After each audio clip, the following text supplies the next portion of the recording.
Perspective, Ashraf, my brother. I never wanted it to come to this, but destiny has chosen for us. Chilean, brotherhood is sacred. But my country comes above everything. Sorry, but I'm not sorry. And I can't wait to see you pressing on my right flank.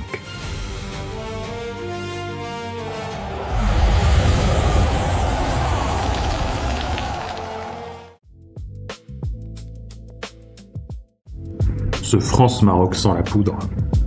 On a un capitaine qui a dit publiquement à son meilleur ami: sur le terrain, t'es pas mon pote. On a une équipe invaincue qui a neutralisé le Brésil, un arbitre argentin, une revanche attendue depuis 4 ans. Ce soir, c'est France-Maroc en quart de finale de la Coupe du Monde. Croyez-moi, c'est bien plus qu'un simple remake de 2022. C'est parti pour l'analyse de ce match. Salut à tous et bienvenue sur la chaîne Foot Vertical. Bon, aujourd'hui on va parler du match de ce soir, France-Maroc, à 22h à Boston. Heure tardive et on espère qu'il n'y ait pas de prolongation pour pouvoir se coucher pas trop tard. Un duel assez intéressant puisqu'on est face à deux équipes qui n'ont toujours pas perdu un match. La France, c'est 5 victoires pour 5 matchs, 14 buts marqués, 2 encaissés, des connexions offensives assez incroyables. On a eu beaucoup de jeux entre Olise et Mbappé qui sont tous les deux assez hauts dans les classements des buteurs et passeurs. Je crois d'ailleurs que Olise est meilleur passeur de la compétition. De l'autre côté, on a le Maroc qui est invaincu depuis le début de la compétition, qui a fait un match nul assez intéressant en ouverture de tournoi, un partout contre le Brésil avec une domination assez forte. Ils n'ont pas su tuer le match, mais on les voyait quand même plutôt au-dessus des Brésiliens pendant ces 90 minutes. Ensuite, en phase à élimination directe, ils ont réussi à sortir les Pays-Bas au tir au but, dans une séance assez incroyable où on a vu Bono nous sortir quelques arrêts assez incroyables. Et puis, donc au dernier tour contre le Canada, 3-0, un score net, un match assez intense, surtout en deuxième mi-temps, où le Maroc n'a pas laissé respirer le Canada. Le Canada, pays hôte, qui était... ça se joue aux États-Unis, mais on va dire que la majorité des tribunes étaient aux couleurs du Canada, et donc c'était assez surprenant comme résultat, et de voir que le Canada n'arrivait pas à déployer son jeu. Donc pour ce soir, France-Maroc, naturellement, on peut se dire que la France est favorite. D'ailleurs, on peut voir chez Bookmaker que c'est le cas, chez Opta aussi, puisque Opta donne 61% de chance à la France de gagner le match dans les 90 minutes. Je crois que c'est 17% pour le Maroc. Mais, on est dans un mondial qui est assez surprenant. Déjà, le format est différent des formats précédents, puisqu'on avait des phases de poule où c'était assez difficile de voir des équipes jouer le jeu pendant 270 minutes, puisque avec 4 points, tu étais sûr d'être qualifié. Avec 3 points, tu avais des chances de te qualifier. Donc, si tu commençais bien ta campagne, tu étais déjà au deuxième tour assez rapidement.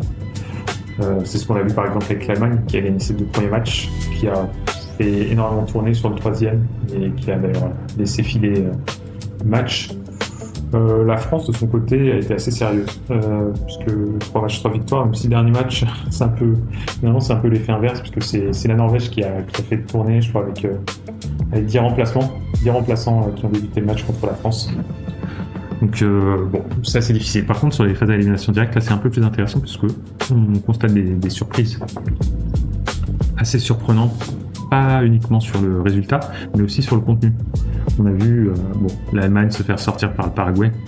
Alors ça c'était vraiment la grosse cote, puisque le Paraguay, même si ça reste une équipe d'Amérique du Sud, c'est pas la première équipe qu'on va citer d'Amérique du Sud comme étant une équipe dangereuse. Leur phase de qualif était assez moyenne, et la phase de poule n'était pas foufou.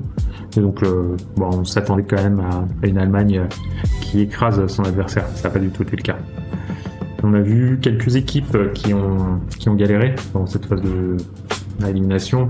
Déjà, on a l'Argentine qui a remporté son premier tour contre le Cap-Vert en prolongation, puis qui s'est qualifié de manière assez incroyable contre l'Égypte, 3-2 après avoir été mené 2-0 à la 79e. C'était assez dingue comme match.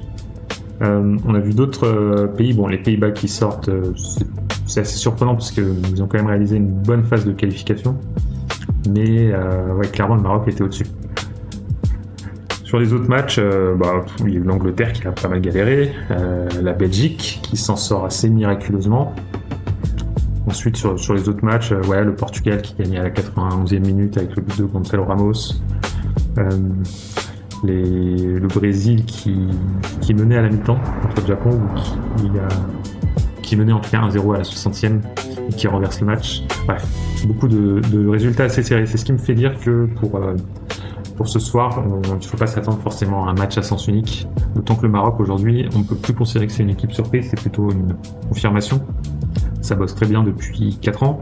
Dans un premier temps, sur Regragui, avec un style de jeu qui était assez différent de ce qu'on voit aujourd'hui, puisque avec Regragui, et notamment ce qu'on avait vu en 2022, c'était une équipe qui était assez défensive, assez solide, et qui se projetait hyper bien. Là, on a une équipe qui est assez joueuse, qui aime garder le ballon, qui aime construire, et ça peut être assez intéressant pour la France. On va développer. D'abord, le premier sujet que j'aimerais aborder, c'est le duel entre Mbappé et Hakimi. Donc, on connaît l'historique, on sait que ce sont 2 super bons amis. C'était assez intéressant d'ailleurs de les entendre parler dans l'émission de Tchouaméni, The Bridge, dans lequel Mbappé expliquait la manière dont Hakimi avait été accueilli, le fait qu'on lui ait demandé d'accueillir le nouveau, que lui pensait qu'en tant que Marocain, il allait parler français, et la surprise de le voir parler uniquement espagnol. C'était assez marrant, assez savoureux. Mais donc, une très grande amitié est née entre les 2 joueurs à la suite de l'arrivée d'Hakimi au PSG. Et c'est une amitié qui se poursuit malgré le départ de Mbappé au Real Madrid dans des conditions assez compliquées. Sur les 2 joueurs, là où on peut dire que l'amitié est toujours assez intacte, c'est que quand on a demandé à Mbappé ce qu'il pensait de son duel avec Hakimi à la sortie du match contre le Paraguay, Mbappé avait répondu en rigolant qu'il pensait que Hakimi lui avait déjà envoyé un message. On sait que, ça a été dit qu'il s'envoyait pas mal de messages depuis le début du tournoi, donc il y a vraiment une complicité assez forte. Et là, on va avoir vraiment un duel assez fort. D'ailleurs, Hakimi a eu plutôt, lui, de son côté, un message assez tranché vis-à-vis de son amitié avec Mbappé, puisque quand on lui a demandé ce que ça lui ferait de jouer face à son ami, il a répondu que Kylian et lui sont amis en dehors du terrain, mais sur le terrain, il n'y aura pas d'amitié. Donc, ça va être pas mal, ça va permettre de voir un sacré duel.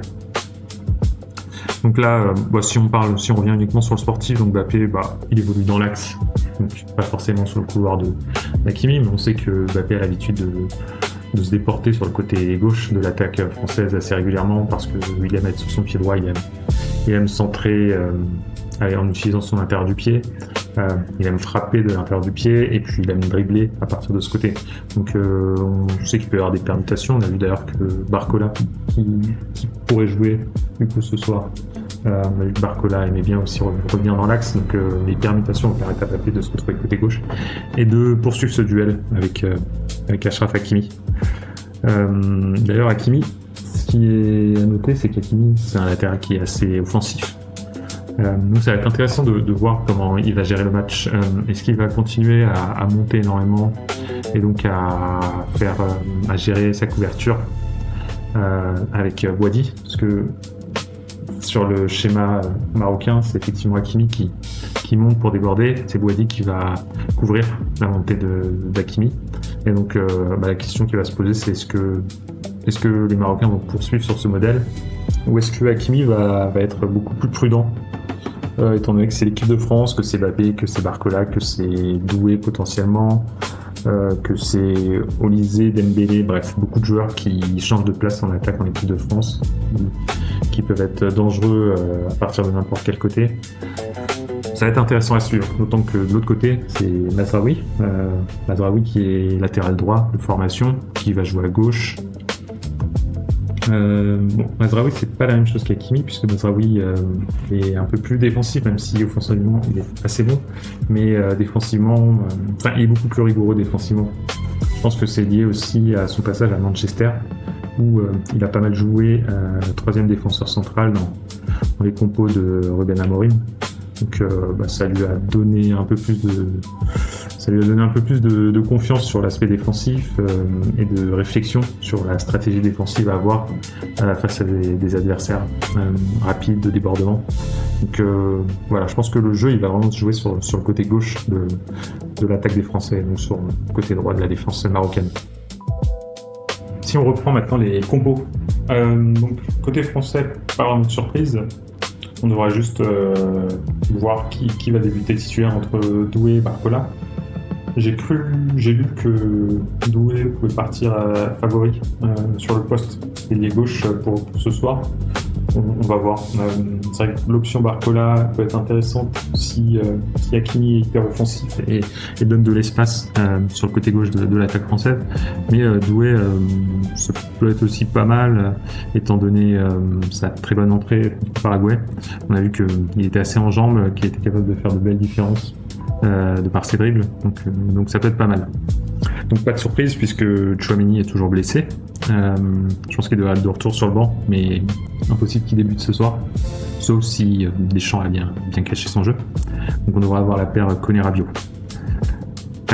Et puis le quatuor offensif, donc au-delà de l'incertitude autour de Doué ou Barcola, on aura toujours Dembélé, Olysée et Mbappé qui seront là pour animer l'attaque.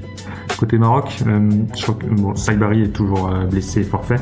C'est un gros coup dur pour le Maroc parce que il était vraiment sur une Coupe du Monde assez énorme avec ses 3 buts, surtout une activité assez forte, lui qui est habitué à jouer au milieu de terrain, qui a déjà de base au PSV une activité assez folle. Là on le retrouve en pointe, toujours avec la même activité mais en plus à la finition. Donc cette absence peut faire mal au Maroc. Mais le Maroc a d'autres belles armes puisque Bono est plutôt en forme pendant cette Coupe du Monde. On l'a vu faire de super matchs, une super séance de tir au but contre les Pays-Bas. Brahim Diaz, plutôt pas mal aussi, plus dans un rôle de passeur pendant cette Coupe du Monde. On l'avait vu assez buteur pendant la dernière CAN. Là, il est plus sur un rôle de passeur. Et sinon, sur les joueurs qu'on connaît un peu plus en France, Naï en meneur de jeu. C'est un joueur qui a pas réussi en France. Enfin, à Angers, c'était assez bon, même si c'était très irrégulier. Il a explosé pendant la Coupe du Monde il y a 4 ans et c'est ce qui lui avait signé à Marseille. Mais justement, à Marseille, on ne l'a jamais trop vu, malgré ses qualités incroyables. Peut-être une erreur, peut-être que Marseille aurait dû poursuivre, mais bon, c'est du passé. Et Bouhaddi au milieu de terrain qui rayonne, 18 ans, 19 ans, tout jeune.